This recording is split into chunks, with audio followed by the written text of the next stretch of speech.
ترمذی شریف حضرت واصلہ بن اسکے رضی اللہ تعالیٰ عنہ حدیث کے راوی ہیں. یہ حدیث ضرور یاد رکھیے گا. میرے نبی پاک صلی اللہ تعالیٰ علیہ وسلم نے فرمایا اپنے بھائی کو مصیبت میں دیکھ کے خوشی کا اظہار نہ کرو، اسے تکلیف میں دیکھ کر کبھی خوشی کا اظہار نہ کرو، ورنہ حضور فرماتے ہیں اللہ اس پر رحم کر دے گا اور تمہیں اس مصیبت میں مبتلا کر دے گا.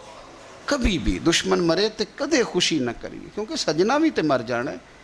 کبھی اپنے بھائی کو مصیبت میں دیکھ کر، آپ یقین کریں کہ میں نے دیکھا ہے کہ بھابھی کا خاندان کسی تکلیف میں آ گیا ہے تو وہ بجائے اس کے کہ ان کے لیے دعا ہوتی، لیکن شریکہ چل رہا ہے نا، تو تبصرے ہوتے ہیں کہ میں نے تو پہلے ہی کہا تھا یہ لوگ ٹھیک نہیں.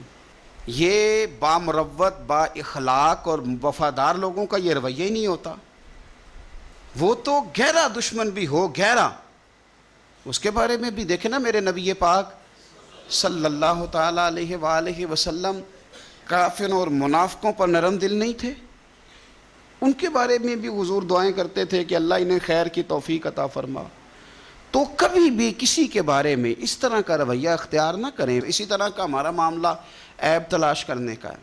میں کس طرح کھول کے آپ کو یہ بات عرض کروں کہ لوگوں کا دل کرتا ہے کہ ہمیں خوبیاں نہیں کمیوں کا بھی پتہ چلے. ٹٹولتے ہیں کہ تو وہاں نہیں جاتا، تو جاتا تھا تو اب کیوں نہیں جاتا، اور تو اگر جاتا ہے تو پھر تو کوئی کہانی سنا، کوئی بات چھیڑ. یہ ہمارا مزاج ہے. ہم چاہتے ہیں، میرے رب نے ہمیں محدود بنایا ہے، ہم لامحدود کیوں ہوتے ہیں؟ اللہ نے ہمارے اوپر رحم فرمایا ہے کہ ہمیں دیوار کے پیچھے نظر نہیں آتا.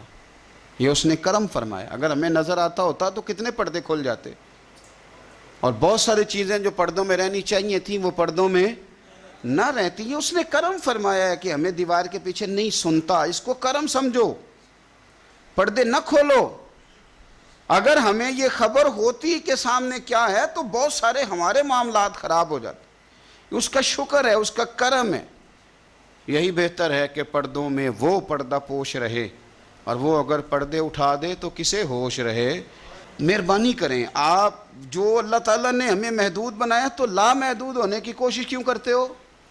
جہاں اس نے رکھا ہے وہیں رہنے کو اپنے لیے بہتر جانو، وہیں، ورنہ حالات خراب ہو جائیں گے. میرے نبی پاک صلی اللہ علیہ وسلم نے فرمایا، مسند احمد میں موجود ہے، حضور فرماتے ہیں لوگوں کی جاسوسی نہ کرنا، ان کے عیب نہ ٹٹولنا. بس حضور نے کہہ دیا تو کہہ دیا، نہیں ٹٹولنے تو سونیا تیرے غلام ہیں. سوال ہی نہیں پیدا ہوتا کہ ہم کبھی یہ کام کریں. حضور نے فرمایا کسی کے عیب نہ ٹٹولنا.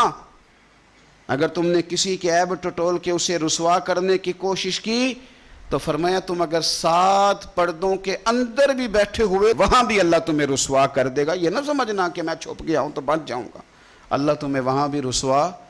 تو کچھ جرموں کی دنیا میں ہم دیکھتے ہیں اور اس کا سادہ ترجمہ یہ ہے کہ جیسا کرو گے ویسا بھرو گے. یہ ہوتا ہے اور آپ اس سے بچ نہیں سکتے.